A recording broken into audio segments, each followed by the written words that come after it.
사람을 전 남편이나 남편이라고 부르기엔 애매한 부분이 있네요. 솔직히 사람 대접해주고 싶지도 않고 개자식이라고 불러주고 싶지만 이해하기 쉽게 남자친구라고 적도록 하겠습니다. 저나 남자친구나 서로 결혼을 생각할 나이였기에 연애 시작하면서부터 얼마 지나지 않아 서로 자연스럽게 결혼 이야기가 오고 가기 시작했어요. 맞벌이 생활하는 건 저도 원하는 거였고 서로 다니는 회사가 조건적으로 서로 비슷비슷했기 때문에 네가 잘났네, 내가 잘났네로 나올 이야깃거리도 없었습니다. 단지 결혼을 계속 진행하기에 마음에 걸리는 게 하나 있었습니다. 결혼이라는 게 일륜지대사라잖아요. 저랑 남자친구 둘이서만 서로 좋다고 결혼할 수 있는 게 아니고 사주와 궁합까지는 아니더라도 봐야 할 건 봐야 한다고 생각했어요. 그 중에서도 제가 개인적으로 가장 중요한 게 여겼던 건 두 집안이 서로 융합이 되어 잘 어우러질 수 있는지가 가장 중요하다고 생각했습니다. 고부간의 갈등도 문제지만 양가 어른들끼리의 마찰 때문에도 멀쩡하던 결혼 생활이 파탄이 난다는 이야기는 익히 들어왔거든요.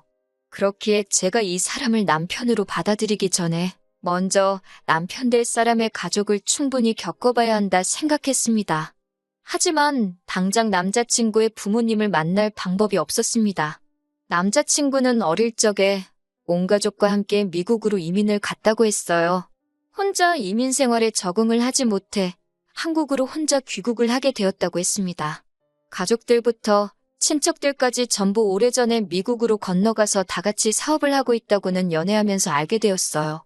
그야말로 한국 땅에는 남자친구 말고는 친척도 가족도 그 누구도 없이 혼자였던 거였어요.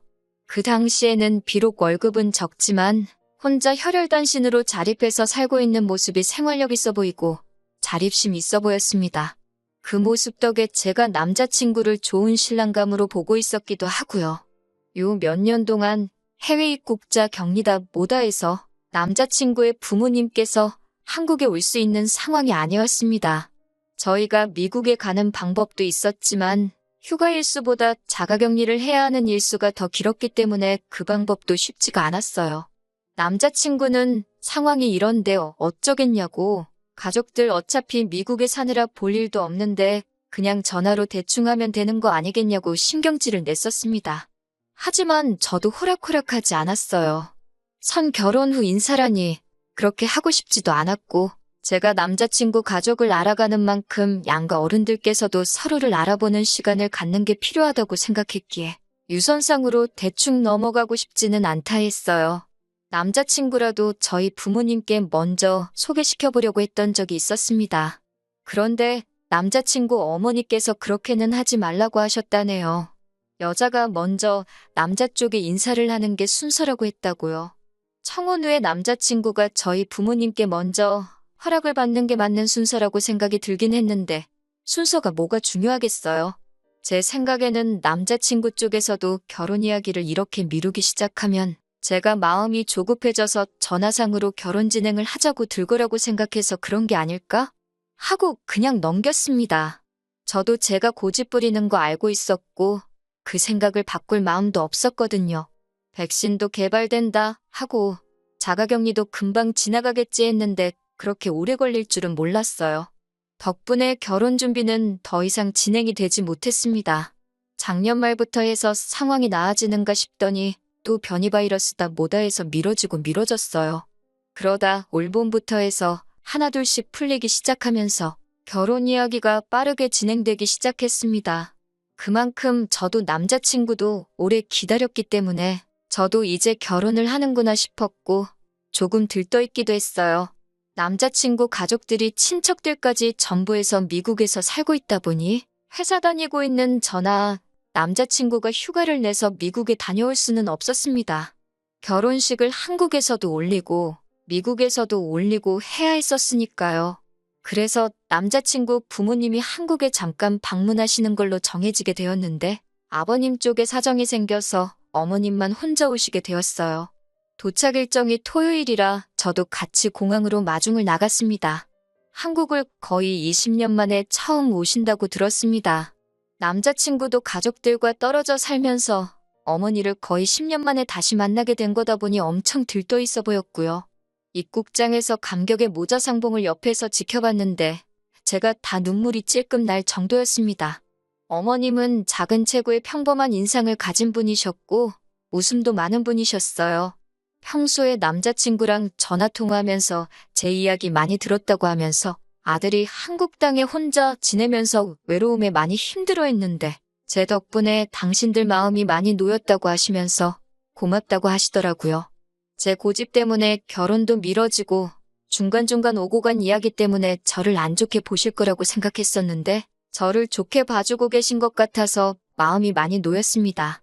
2주 일정으로 오셨기에 호텔에 장기 투숙을 예약해놓고 식사도 근처에 있는 분위기 좋은 곳을 예약해 놓았는데 어머님께서 막무가내로 고집을 부리시더라고요. 아들하고 같이 지내고 싶다고 오랜만에 집밥도 해먹이고 싶다고 하시면서 남자친구 자취방에서 지낼 테니 예약은 취소해버리라고 하시는 거예요. 남자친구가 당시 지내던 자취방이 주방 비슷한 게 딸려있기는 했지만 4평짜리 원룸이라 솔직히 음식 해먹을 수 있는 환경은 아니었어요. 두 사람 들어가면 집이 꽉 차는 느낌이라 거기서 지내실 만한 상황도 아니었고요. 주방에 조리도구라고는 라면 냄비 하나밖에 없는 데다가 환기도 잘 안 되는데 같이 지내시긴 조금 힘들 것 같다고 호텔에서 편하게 계시는 게 어떻냐고 물었지요. 식사 예약해 놓은 곳도 몇 주 전부터 해서 제가 힘들게 예약해 놓은 상태고 예약금도 일부 걸려 있었거든요. 당일 취소 시에는 예약금 한 불도 못 받았고요. 그런데 어머님이 정색을 하시더라고요. 자기가 제일 싫어하는 게 말대꾸라고 하면서 남자친구 어릴 때는 자기 하는 말에 토달면 말보다 싸대기가 먼저 나갔다고 어른이 하는 말에 토다는 게 맞다고 생각하냐고 하시는 거예요. 그때는 저도 처음 뵌다고 제 일정 취소하고 마중 나온 거고 아직 결혼 전이라 남이나 마찬가지인데 싸대기가 올라갔네 하는 말을 들으니 기분이 영 그렇더라고요. 남자친구가 제 팔을 잡아 끌어 한쪽으로 데리고 가서는 어머님이 사업하시는 분이시고 미국에서도 자수성가 한 데다가 친척들 통틀어서도 가장 성공하신 분이라고 그래서 고집도 보통이 아니고 자기가 무조건 옳다고 생각하는 분이시랍니다. 어머님 고집은 아무도 못 꺾으니 눈치껏 원하는 대로 해달라고 부탁을 해왔어요. 안 그럼 큰일 난다고 하면서요. 10년 만에 아들하고 재회했는데 어련하실까 싶기도 하고 속은 찝찝했지만 그러라고 했습니다. 그런데 호텔 예약의 경우에는 예약금 환불 규정이 있기는 했는데 환불 받아봐야 20%밖에 못 돌려받는다길래 일단 체크인은 해놓는 게 어떠냐고 물어봤더니 어머님이 또 기분 나쁜 표정을 지으시더라고요. 정 그러면 제 돈 내고 해놓으라길래 그냥 취소해버렸습니다. 어차피 제 돈도 아니고 남자친구 돈이었으니까요. 기어이 제 말 무시하고 남자친구 자취방에서 지내시더니 3일 만에 남자친구가 먼저 불편해서 안 되겠다고 호텔 좀 다시 알아봐 달라고 연락이 오더라고요. 직접 알아보던가 근처에 있는 싸구려 모텔이라도 잡아드리라 했습니다. 남자친구와 연애하는 동안 가족들에 대한 이야기는 거의 했던 적이 없어서 첫 인상과는 전혀 다른 반전스러운 어머님 성격에 당혹스러웠습니다. 짧은 일정의 상견례도 진행하고 했어야 했는데 어머님이 아들하고 시간 보내는 게 그렇게 좋으셨는지 남자친구를 저희 부모님께 소개시킬 시간을 안 주시더라고요. 어차피 상견례 날 다 보게 될 텐데 뭐하러 인사를 가느냐는 듯이 나와서 남자친구와 나중에 전화로 대판 싸웠습니다. 어머니 10년 만에 보면 충분히 그럴 수 있다는 게 이해가 되면서도 이 모든 게 우리 결혼을 위해서 진행되고 있는 건데 너무 무신경한 것 같아서 서운했거든요. 결국 옆구리 찔러서 절받기식으로 하루 시간을 내서 남편만 따로 불러내 친정부모님께 인사를 드리게 되었습니다. 제가 뭐 옛날 드라마에서 나오는 것처럼 따님을 제게 주십시오 같은 극적인 것까지 기대한 건 아니거든요. 그래도 제가 당시 예비 시어머니라고 눈치 살살 보면서 성질 죽여가며 맞춰갔던 것도 있으니 어느 정도 적당히 싹싹하게 굴어줬으면 하는 기대가 있었습니다. 아버지께서 남자친구한테 평소 아낀다고 거의 10년 가까이 뚜껑도 따지 않은 양주를 꺼내면서까지 술을 한 잔 권하셨어요. 그런데 남자친구는 어머니가 집에서 기다리신다고 술은 안 된다고 하면서 술잔을 뒤집어 놓더라고요. 억지로 마시라는 것도 아니고 술 한 잔 받아서 마시는 척만 해줘도 충분했을 텐데 그 자리에서 저희 아버지 무안하게 만드는 모습 보니까 너무 서운했습니다. 저는 시어머니 되실 분이라고 원하는 대로 다 맞춰줬는데 남자친구는 자기 어머니 챙긴다고 하는 걸 보니 말이죠. 친정 부모님께서는 남자친구가 어머니 걱정도 되고 자리가 긴장도 되고 하니까 그랬을 거라며 좋게 넘어가셨지만 끝내 서운함이 컸어요.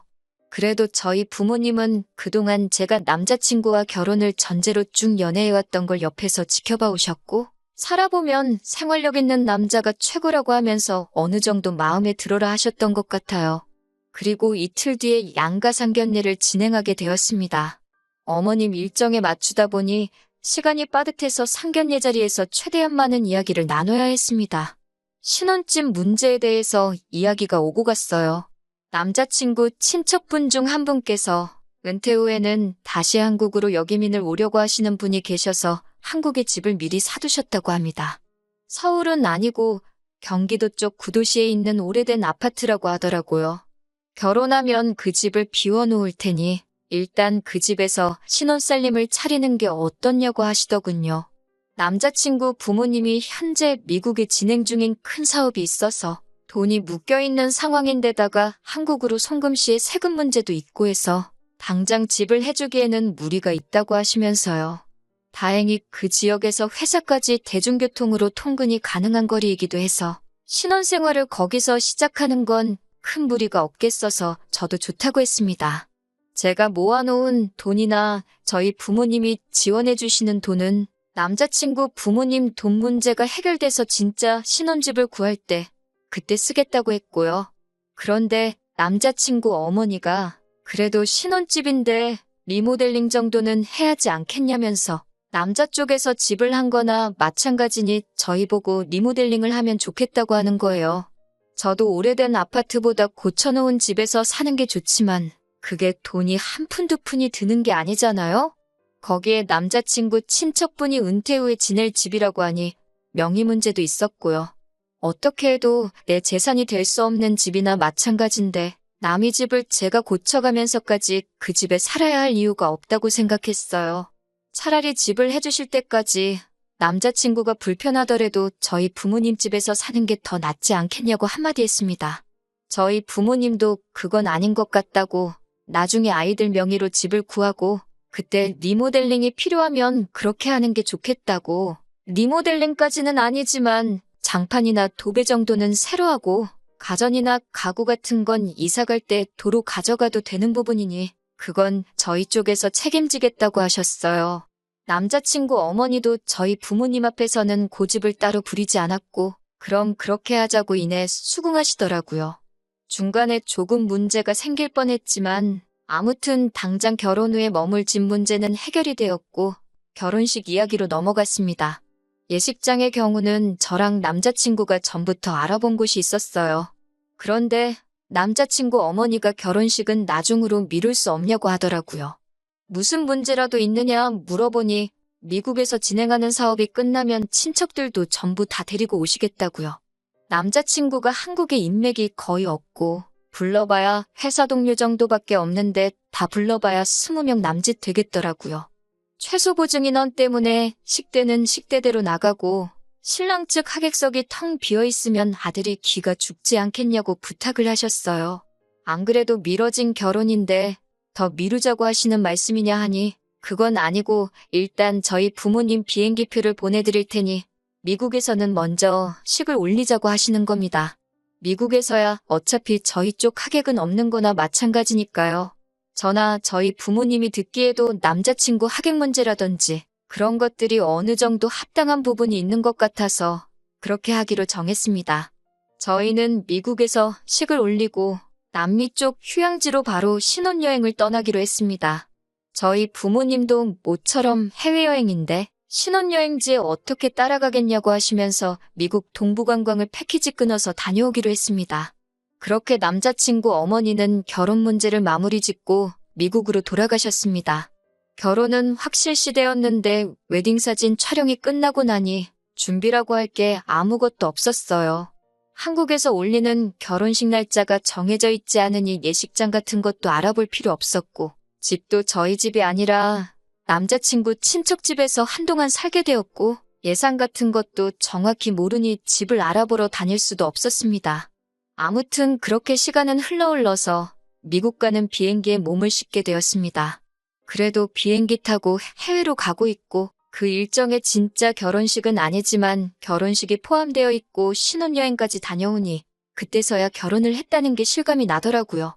미국에 도착하자마자 3일의 일정으로 남자친구 부모님이 사는 지역에서 시간을 보냈습니다. 미국이라고 별 다른 거 없더라고요. 저는 영화에서 보던 것처럼 야외에 성대하게 차려진 결혼식을 생각했는데 예식장이라고 시부모님이 다니는 교회를 예약해 놓으셨더라고요. 전체적으로는 제가 상상한 것보다 아쉬움이 많이 남는 결혼식이었네요. 음식도 한인마트 반찬 가게에서 주문하신 것 같고 아무튼 그렇게 결혼식이 끝나고 저희 부모님은 호텔로 숙소를 변경해서 패키지 관광 일정에 맞추기 시작했고 저희는 하루 더 쉬고 시어머니가 운전하는 차를 타고 공항으로 향했습니다. 그런데 차에 못 보던 여행 가방이 하나 실려 있었어요. 수속을 마치고 출국장 안으로 들어가는데 남자친구 어머니도 같이 그 여행 가방을 끌고 따라 들어오시더라고요. 솔직히 그때 섬뜩했습니다. 혹시 설마 우리 신혼여행지까지 따라오시는 건가 싶어가지고요. 제 표정이 안 좋은 걸 보고는 같이 신혼여행 가는 거 아니라고 혼자 어디 좀 다녀오려고 한다고 하셨습니다. 그때 안도의 한숨을 내쉬었는데 차라리 신혼여행을 같이 따라갔으면 더 나았겠다는 생각이 드네요. 휴양지에서 신혼여행 즐기고 돌아왔습니다. 그래도 신혼여행이라고 유명 리조트에서 힐링도 하고 성에 차지 않았지만 진짜 결혼한 것 같은 기분이 들더라고요.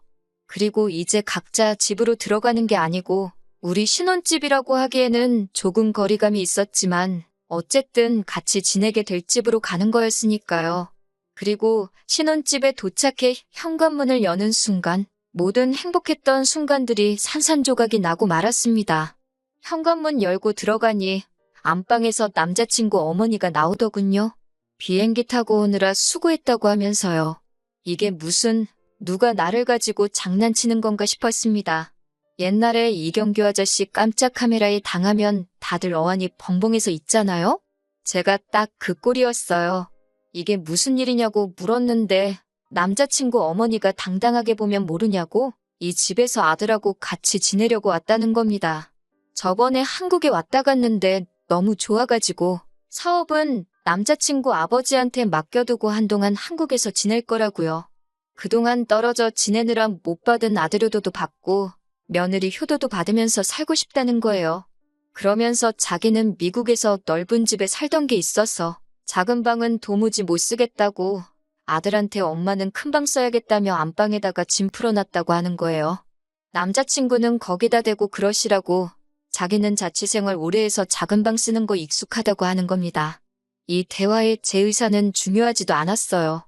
아니, 애초에 신혼여행 다녀왔는데 시어머니가 말도 없이 안방 차지하고 학가를 했다는 이 상황부터 제 의사는 처음부터 고려 대상도 아니었던 것 같습니다. 너무나도 뻔뻔하게 방 차지해서 짐 풀어놓은 아줌마나 이제 결혼했으니까 어쩔 거야 하는 식으로 나오는 이 개자식 꼴을 보니 화가 치밀어 오르더라고요. 이게 뭐 하는 짓이냐고 소리를 쳤지요. 아들 짐 푸는 거 도와주던 아줌마가 저보고 어디서 배워먹은 버르장머리냐고 하더군요. 그래서 저도 아줌마는 이런 거 어디서 배우셔가지고 그러냐고 세게 나왔습니다. 시어머니한테 아줌마가 뭐냐고 저보고 막대 먹었다 어쨌다 하는 거예요. 웃기지도 않아서 혼인신고도 안 올렸는데 무슨 시어머니냐고 지금 이 꼴을 만들고 시어머니 대접을 받고 싶은 거냐고 어이가 없다고 했어요. 언성이 높아지니까 남자친구가 저번처럼 제 팔을 낚아채서 방으로 데리고 들어가더군요. 어머니가 어차피 사업 때문에 여기 평생 계실 것도 아니니까 그냥 계신 동안 맞춰주자고요. 집도 어머니가 해주신 집 아니냐고 하는데 이게 니네 친척집이지 무슨 어머니가 해준 집이냐고 따졌지요. 아직 받지도 않은 돈 가지고 유세 떨지 말라고. 그렇게 따지면 나도 우리 집 시골에 금송아지 10마리 있다고 소리를 질렀습니다. 방에서도 제가 좀처럼 풀지 않으니까 그 아줌마가 따라 들어오더군요. 결혼식도 올렸는데 어쩔 거냐고 하길래 결혼식도 어디 교회 예배만도 못한 걸 준비해가지고는 결혼식이라고 하고 있다고 했어요. 어쩐지 미국 출발하기 전에 혼인신고부터 올리자고 하던 남자친구 속뜻이 뭔지 뻔히 보이더라고요. 혼인신고는 한국에서 결혼식 올리고 그 이후에 하자고 하고 거절한 게 정말 신의 한 수였습니다. 미국 놀러 간다고 들떠서 덜컥 혼인신고 올렸으면 정말 어떻게 해보지도 못할 뻔했으니까요. 아무튼 저는 이 상황 이해할 생각 없고 두 사람이 어떻게 나와도 마음 돌릴 생각 없으니 결혼이고 나발이고 없던 걸로 하자고 했습니다. 혼인신고도 안 했으니 문제될 것도 없다 했어요. 그러니까 남자친구가 혼인신고 안 했어도 자기는 주변에 다 결혼한다고 말했고 회사에도 휴가 내면서 결혼식 올린다고 했다는 겁니다. 그 말이 끝나기 무섭게 제가 남자친구 뺨싸대기를 한 대 올려버렸어요. 남자친구 어머니가 그 장면을 보고 거품을 물면서 정말 발광을 하더라고요. 아줌마가 아들이 말대꾸하면 뺨싸대기 올렸다면서요? 아줌마 아들이 저한테 말대꾸하길래 저도 똑같이 한 거예요. 하고 대답을 했습니다. 그 뒤로는 남자친구가 어떻게든 제 기분 달래려고 말을 꺼내려고 할 때마다 박수치는 소리처럼 들릴 정도로 남자친구 뺨싸대기를 올려붙였어요.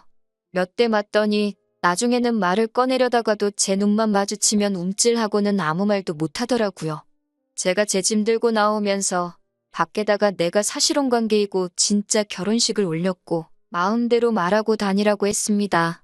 빈집에 시어미가 몰래 안방차지해서 같이 살자 그래서 이혼했다 그러면 세상 누가 니들 편 들어주겠냐고. 당신들 얼굴에 침 뱉게 하고 싶으면 실컷 하라고 했습니다. 그러고 집에 돌아왔는데 친정 부모님께서 제게 정말 미안해하더라고요. 시어머니 자리가 별로 안 좋아 보였는데 결혼식만 올리고 나면 떨어져 살 테니 괜찮겠지 하고 넘겼다고? 그 부모의 그 자식인 건 생각 못했다고 하시면서 말리지 못해 미안하다고요. 그런 결정 내린 건 저도 똑같은데 친정 부모님 탓을 할 필요가 없었죠. 오히려 진짜 혼인신고 올리기 전부터 저렇게 나와줘서 다행인 거 아니냐고. 이혼녀 딱지 안 붙은 것만 해도 다행이지 않냐고 하고 좋게 받아들이는 척 했네요. 남자친구 뺨따기만 20대는 넘게 올린 것 같은데 고작 그거 가지고는 분이 풀리지가 않아요. 그 아줌마한테 한 방이라도 크게 먹여줬어야 했는데 말입니다. 그렇게 좋아하는 아들하고 평생 지지고 볶고 둘이서 살면 딱 될 것 같아요. 제정신머리로 그런 아줌마 모시고 살 여자는 세상에 없을 테니 말입니다. 3개월 만인가요? 뭐 좋은 일은 아니고 뒷내용 궁금하실 분들도 계실까봐 이렇게 후기를 보내드리게 되었습니다. 남자친구한테 연락이 왔었거든요. 무시했는데 저희 회사까지 찾아왔더라고요. 소중히 마지못해서 아내 될 사람한테도 숨기고 안방까지 내주며 모시려고 했던 어머니랑 같이 말입니다. 이야기는 뻔했어요. 어머님은 둘 사이에 자기가 껴드는 게 아니었는데 미안하다고 사과하고 남자친구도 자기가 더 잘하겠다고 다시 시작하자고 하는 말이었죠. 그때 저보고 모시고 살라고 우겨대고 싸대기를 날린다던 그 모습은 어디 가고 아주 납작 엎드려서 싹싹 빌더라고요. 뻔한 이야기더라고요. 그 잘난 사업 때문에 아줌마가 아들 곁을 평생 지켜줄 수가 없으니 뒷바라지 해줄 사람이 필요했던 거예요. 막상 한국에서 3개월 살아보니 지 아들이 미국에서 살다 왔다는 것 빼고 어디 내세울 거 하나도 없는 놈이라는 걸 깨달은 거죠. 나이도 찼고 학연도 지연도 혈연도 없는 이 나라에서 남자친구가 지금 다니는 회사보다 더 성공할 방법은 없는 거나 마찬가지였습니다. 그렇다고 돈이 재벌만큼 많은 것도 아닌데 그 돈 얼마 때문에 미래도 없고 시자 들어간다고 우스대는 집구석에 요즘 어떤 여자가 결혼을 하겠어요? 어머님이 그걸 깨닫는 데는 3개월도 걸리지 않은 거죠. 아마 모르긴 몰라도 저 모르게 아들 다른 여자 엮어보려고 노력도 했을 겁니다. 도무지 답은 안 나오지. 미국에는 돌아가야지. 아들 인생은 망한 것 같지. 저한테 비는 것 말고는 다른 방법이 없다고 생각했던 거죠. 그래서 일 없다고 했습니다. 애초에 저를 사람 대접해주는 집구석이었으면 어머니가 한국에서 잠깐 머무시는 동안 한 집에 지내도 좋겠느냐고 저에게 물어봤었을 거예요. 그런데 지들끼리 몰래 결정해서 저질러 놓고 저보고 이해하라고 하는 집구석에 제가 제 발로 돌아갈 일이 뭐가 있겠어요? 뭔 꼴을 당하려고 말이에요. 남자친구 어머니한테 어머님이 저라면 어머님 아들한테 시집 가겠어요? 하고 물으니 그렇다라고 대답은 하지만 말끝을 흐리면서 자신감 없이 대답하는 거 보니 어머님도 자기 아들이라고 어떻게 욕은 못하겠고 그렇다고 저한테 욕을 하자니 아들이 마음에 걸리는 것 같아 보여서 속이 후련하더라고요. 결론은 일 없습니다. 였습니다. 아무쪼록 미국 돌아가는 길에 아무 일도 없기를 바라고 남자친구한테도 아는 사람 한 명도 없는 한국 땅에서 어디 미국에서 사업하신다는 어머니 믿고 한번 잘 살아보라고 했어요. 그리고 혹시나 결혼하게 된다면 안방은 언제 올지 모르는 어머님 위해서 비워두어야 한다는 것도 알려주라고 했지요. 그때 마지막에 성질만 부리고 할 말을 못해서 답답했던 게 있었는데 이렇게 다 쏟아낼 자리까지 만들어주고 아주 속이 시원했습니다. 복수까지 할 필요는 없겠지만 제가 할 수 있는 최고의 복수는 남자친구와 연애할 때보다 헤어지고 난 뒤 더 잘 지내는 게 최고의 복수가 아닐까 해요. 눈꽃만치의 미련도 남아있지 않으니 그거 하나만큼은 쉬울 것 같네요. 후기 기다려주신 분들께 감사드리고 제 이야기는 여기서 이만 마치도록 하겠습니다.